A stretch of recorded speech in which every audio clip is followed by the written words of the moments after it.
Alrighty, class. So in this video, what we're going to do is we're going to talk about naming um, a different form of an ionic compound as well as acids. And so we'll first start by naming that interesting form of an ionic compound known as a hydrate. And what these are they're ionic compounds that contain water molecules as part of the formula unit.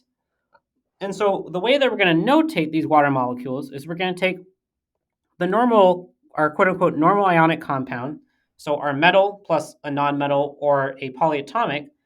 And then after we've described that, we're going to talk about how many waters are part of that formula unit by putting a centered dot. So that's what this little dot is right here. And then the number of waters that are part of that formula unit. So in this case, it would be 7. And so when we name these, we're going to name them quote unquote normally with our metal plus non-metal-ide type of naming scheme, except when we have a polyatomic.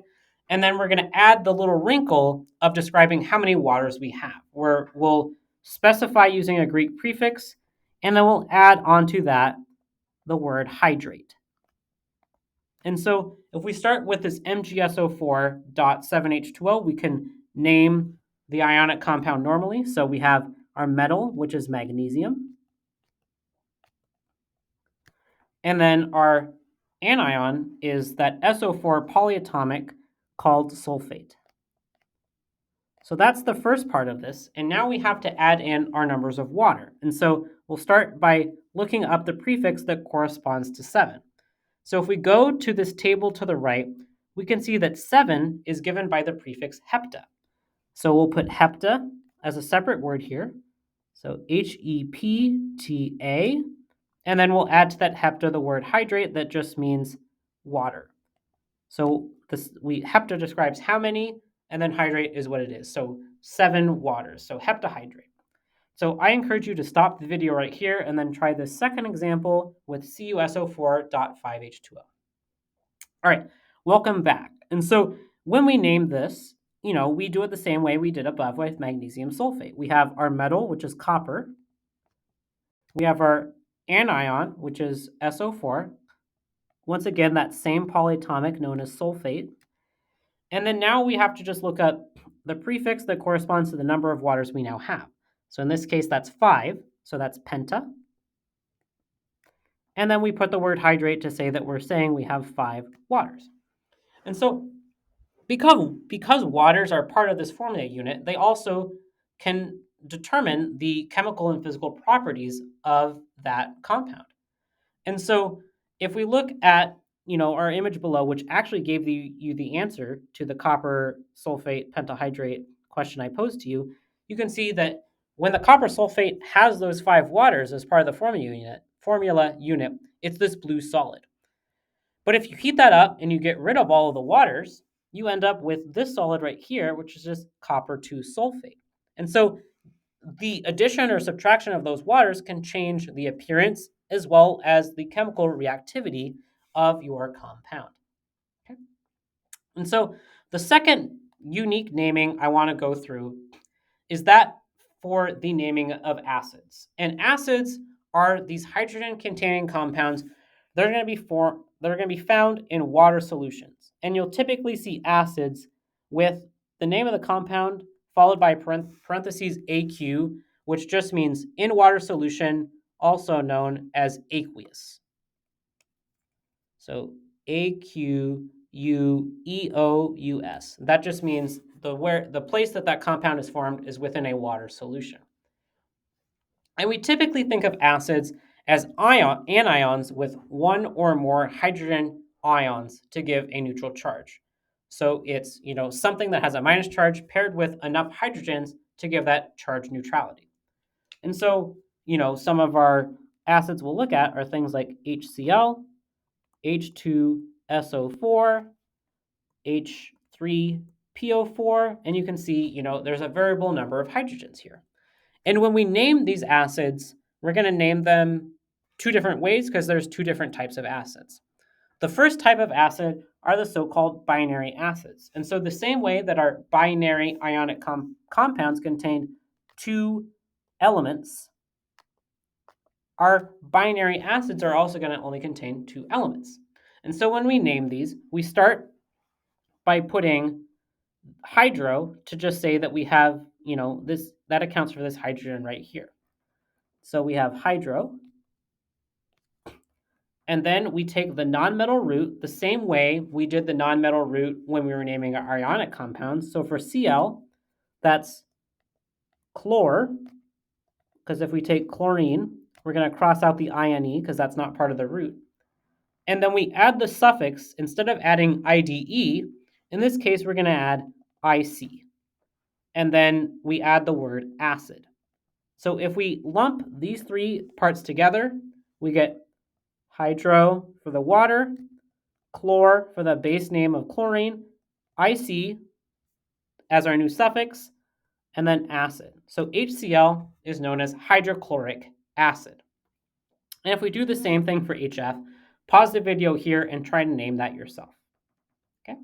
All right, welcome back. And so we have the hydro for the water, also indicating that we're in solution, talking about an acid. We have fluorine, which is the name of our nonmetal. We cross out INE because that's not part of the base name. We can go to our base name table that we showed when we talked about naming ionic compounds.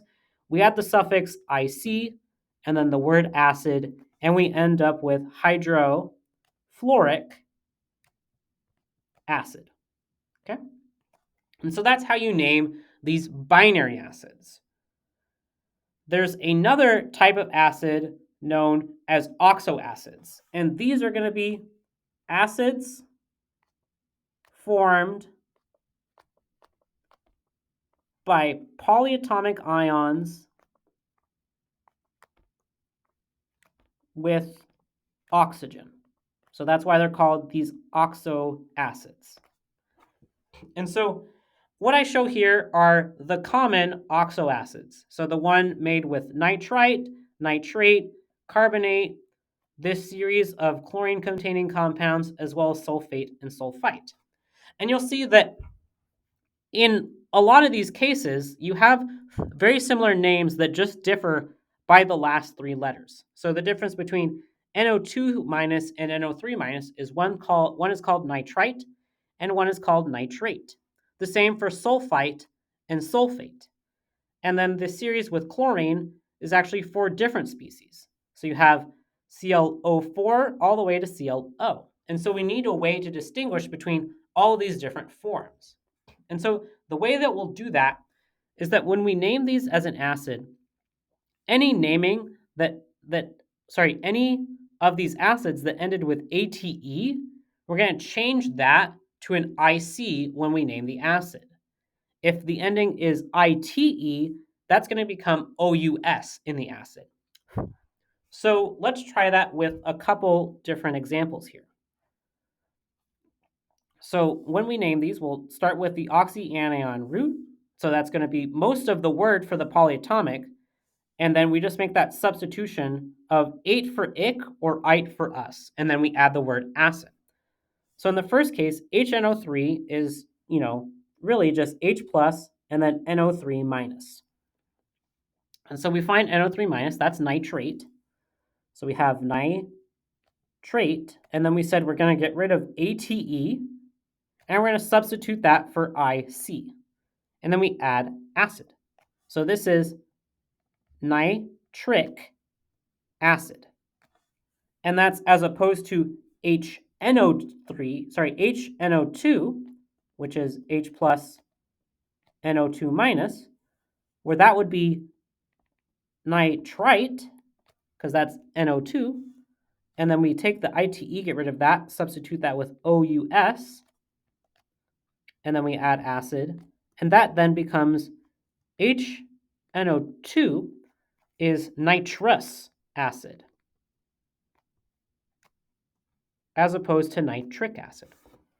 And then we can look at something like HClO4. So that's H plus ClO4 minus. We find ClO4, that's right here, so that's perchlorate. So we'll take perchlorate as the name of our oxyanion. We're going to get rid of ATE. We're going to substitute that for IC. Then we add the word acid, and that becomes perchloric acid. Okay? And then you can do the same thing for the other things in that series. You have HClO3, which is chlorate. 8 becomes ic, so that's chloric acid. You have HClO2, that's chlorite, ClO2. And so if you have chlorite, so chlorite is right here, ite becomes S, so this is chlorus acid. And then the final one is HClO. So you have HClO, you look that up in the table, that's hypochlorite. And so the name for the acid is hypochlor, ite becomes us, so that's us, acid. So hypochlorous acid. Okay? And so that's how we name these acids. Based off, if it's a binary, you just take hydro, the root name of whatever species, and then add ic acid. Or if it's one of these oxyacids, you you substitute the ending of the polyatomic with a specific suffix of IC or OUS based off of if the parent polyatomic was ended in ATE or ITE. Okay? And so you'll have a couple examples of that in your homework.